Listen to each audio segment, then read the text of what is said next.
بسم اللہ الرحمن الرحیم۔ دوستو، آج کے اس دور میں کچھ فرقہ پرست لوگوں نے اکثر ہندوؤں کے دماغ میں یہ بات بٹھا رکھی ہے کہ قرآن ہندوؤں کو قتل کرنے کا حکم دیتا ہے۔ دراصل دوستو، یہ لوگ قرآن کی ایک آیت کو لے کر اپنا پروپیگنڈا چلاتے ہیں اور لوگوں کو یہ سمجھانے کی کوشش کرتے ہیں کہ قرآن میں ہندوؤں کو قتل کرنے کا حکم دیا گیا ہے۔ قرآن میں سورہ توبہ کی آیت نمبر 5 میں آیا ہے، ان مشرکین کو جہاں بھی پاؤ قتل کر ڈالو۔ آئیے جانتے ہیں آج کے اس ویڈیو میں کہ اس کی پوری سچائی کیا ہے، اس آیت کے آگے پیچھے کیا ہے، کیا واقعی قرآن کافروں کو قتل کرنے کا حکم دیتا ہے؟ دراصل کچھ لوگ اس آیت کے آگے اور پیچھے کی آیتوں کو نہیں دیکھتے اور اس آیت پر اعتراض کرتے ہیں اور پھر یہ دعویٰ کرتے ہیں کہ اسلام مسلمانوں کو یہ تعلیم دیتا ہے کہ وہ کفار و مشرکین کو جہاں پائے قتل کر دیں۔ لیکن جب تک ہم اس آیت کی اگلی اور پچھلی آیتوں پر نظر نہیں ڈالیں گے، ہمیں سمجھنا مشکل ہوگا کہ بات کس موضوع پر چل رہی ہے۔ اس لیے اس آیت کو سمجھنے کے لیے سب سے پہلے ہم اس آیت کریمہ کی اگلی اور پچھلی آیتوں پر غور کرتے ہیں تاکہ ہمارے لیے اس موضوع کو سمجھنا آسان ہو جائے۔ یہ سورہ توبہ کی آیت ہے اور ہم اس کے شروع سے پڑھتے ہیں۔ مسلمانوں، یہ اللہ اور اس کے رسول کی طرف سے دستبرداری کا اعلان ہے ان تمام مشرکین کے خلاف جن سے تم نے معاہدہ کیا ہوا ہے۔ لہٰذا اے مشرکو، تمہیں 4 مہینے تک اجازت ہے کہ تم عرب کی سرزمین میں آزادی سے گھومو پھرو، اور یہ بات جان رکھو کہ تم اللہ کو عاجز نہیں کر سکتے، اور یہ بات بھی کہ اللہ اب کافروں کو رسوا کرنے والا ہے۔ اور حج اکبر کے دن اللہ اور اس کے رسول کی طرف سے تمام انسانوں کے لیے یہ اعلان کیا جاتا ہے کہ اللہ بھی مشرکین سے دستبردار ہو چکا ہے اور اس کا رسول بھی۔ اب اے مشرکو، اگر تم توبہ کر لو تو یہ تمہارے حق میں بہت بہتر ہوگا، اور اگر تم نے اب بھی منہ موڑے رکھا تو یاد رکھو کہ تم اللہ کو عاجز نہیں کر سکتے، اور تمام کافروں کو ایک دکھ دینے والے عذاب کی خوشخبری سنا دو۔ البتہ مسلمانوں، جن مشرکین سے تم نے معاہدہ کیا، پھر ان لوگوں نے تمہارے ساتھ عہد میں کوئی کوتاہی نہیں کی اور تمہارے خلاف کسی کی مدد بھی نہیں کی، تو ان کے ساتھ کیے ہوئے معاہدے کی مدت پورا کرو، بے شک اللہ احتیاط کرنے والوں کو پسند کرتا ہے۔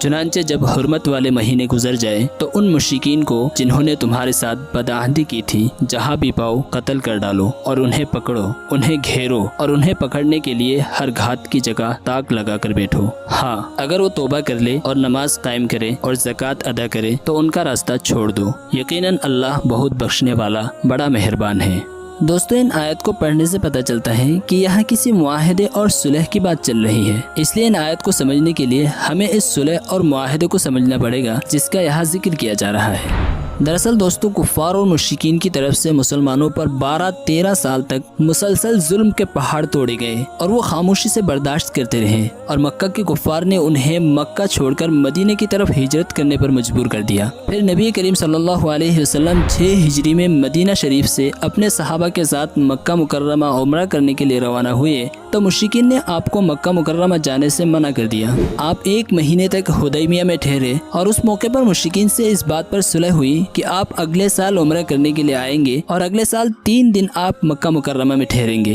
اور اس بات پر بھی صلح ہوئی کہ مسلمانوں اور مشرکین کے درمیان 10 سال تک جنگ نہیں ہوگی۔ اس وقت مکہ میں قریش کے علاوہ دوسرے قبیلے بھی تھے، اور اس معاہدے میں ایک دفعہ یہ بھی رکھی گئی تھی کہ قریش کے علاوہ دوسرے قبیلوں میں سے جس کا جی چاہے قریش کا ساتھی بن جائے اور جس کا جی چاہے مسلمانوں کے ساتھ ہو جائے۔ چنانچہ قبیلہ خزاعہ نے آپ صلی اللہ علیہ وسلم کے ساتھ آنا پسند کیا، جبکہ قبیلہ بنو بکر قریش کے ساتھ چلے گئے۔ اس معاہدے کے مطابق 10 سال کے اندر نہ کسی طرح کی کوئی جنگ ہوگی، نہ جنگ کرنے والوں کو کسی کی طرف سے مدد دی جائے گی۔ لیکن 5-6 مہینے ہی گزرے تھے کہ قبیلہ بنو بکر نے قبیلہ خزاعہ پر رات کے وقت حملہ کر دیا۔ قریش نے بھی اس حملے میں بنی بکر کو ہتھیاروں اور اپنے جوانوں کے ذریعے مدد کی، تو قبیلہ خزاعہ جو مسلمانوں کے ساتھ تھے اس واقعے کی خبر نبی کریم صلی اللہ علیہ وسلم کو دے دی۔ آپ صلی اللہ علیہ وسلم نے قریش کے معاہدے توڑنے کی خبر سن کر قریش کے خلاف جنگ کی تیاری شروع کر دی۔ آپ صلی اللہ علیہ وسلم نے سن 8 ہجری میں مکہ پر حملہ کیا اور فتح حاصل ہوئی۔